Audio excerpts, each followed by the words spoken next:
Alfon melihat begitu ya, di mana baru-baru ini kabar juga telah tersebar di masyarakat, yang mana Matahari menutup outletnya atau dua outletnya yang dianggap sebagai langkah efektivitas begitu ya dari perusahaan dan juga memberikan hal yang mana kedepannya lebih efisien sebagaimana program yang dicanangkan juga oleh Matahari Department Store. Sebetulnya Anda melihat hal-hal ini begitu ya, bahkan bukan hanya Matahari saja yang melakukan hal ini, apakah Anda lihat memang mengarahnya pada inovasi terkait bagaimana cara berbelanja atau berjualan yang telah berubah dari sistem konvensional, orang pergi ke mall untuk berbelanja, saat ini bisa dengan online shopping, Pak Alfon. Silakan.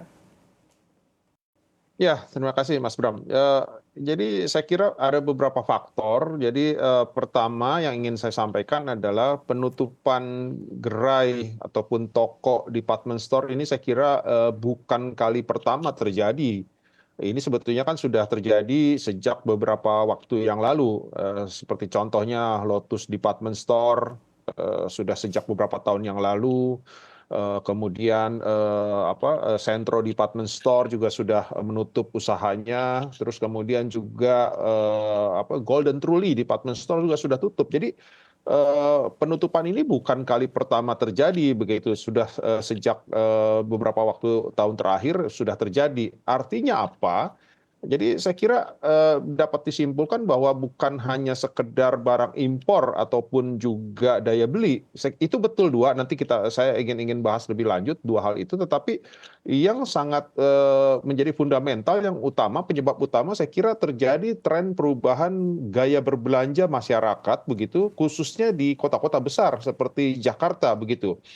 Jadi sekarang toko-toko ini ataupun pusat perbelanjaan ataupun retail itu sangat identik dengan gaya hidup, lifestyle gitu ya, di mana gaya hidup di kota-kota besar itu cepat sekali berubah begitu ya, tanpa bisa diprediksi bahkan begitu. Nah, contohnya misalkan pada saat COVID-19 itu kan merubah perilaku kehidupan masyarakat di dunia bahkan begitu. Jadi ini yang salah satu terjadi. Jadi retail atau fashion itu sangat identik dengan lifestyle. Nah, ini mereka terus berubah.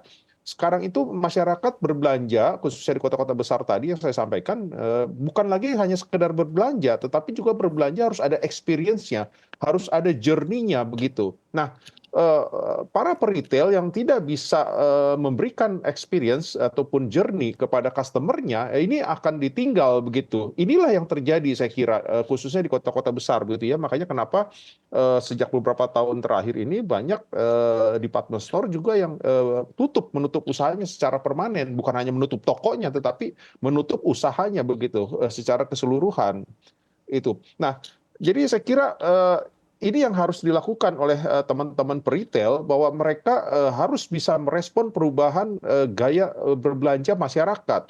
Kalau tidak bisa melakukan itu, tentunya akan ditinggalkan oleh para pelanggannya, seperti yang sekarang ini terjadi begitu.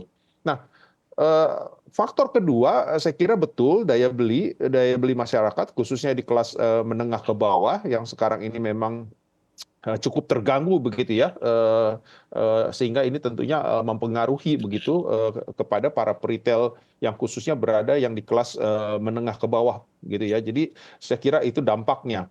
Kemudian alasan ketiga ya tadi barang impor tadi. Jadi saya kira barang impor memang mempengaruhi industri retail di Indonesia begitu.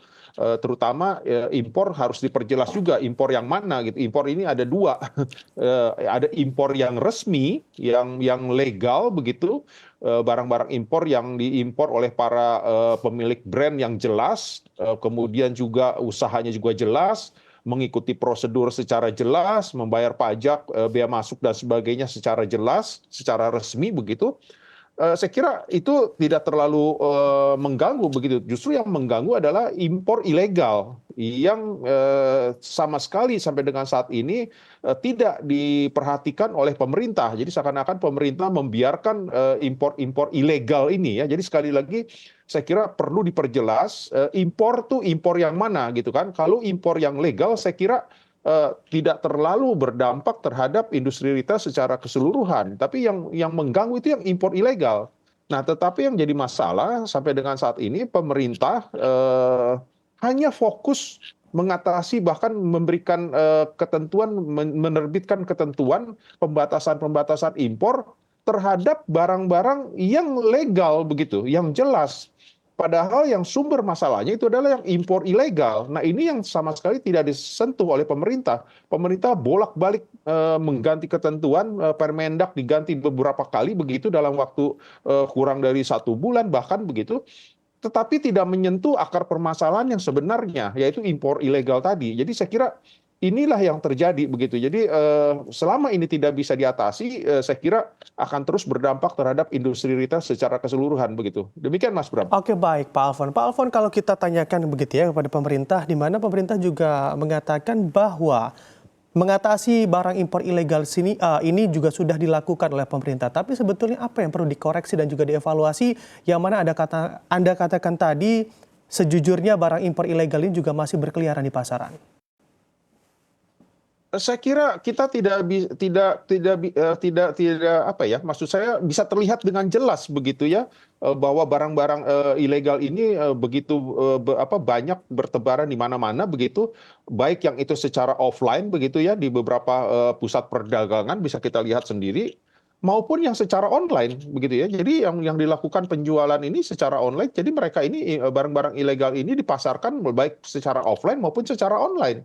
Jadi saya kira sudah bisa terlihat jelas begitu, bahwa pemerintah terus tidak memberikan perhatian terhadap barang-barang impor ilegal ini begitu ya. Jadi kemudian yang dilakukan tadi yang saya sampaikan, pemerintah bolak-balik melakukan pelarangan, pembatasan dan sebagainya itu hanya dilakukan terhadap barang-barang yang jelas, yang resmi begitu dengan merek-merek tadi. Jadi kan saya kira ini terlihat kok dari segala ketentuan-ketentuan yang diterbitkan oleh pemerintah, baik itu melalui Permendak dan sebagainya, itu kan jelas-jelas melakukan pembatasan, pelarangan terhadap impor yang resmi kan, yang diatur, yang semakin dipersulit begitu dibatasi dengan alasan untuk mengurangi impor gitu.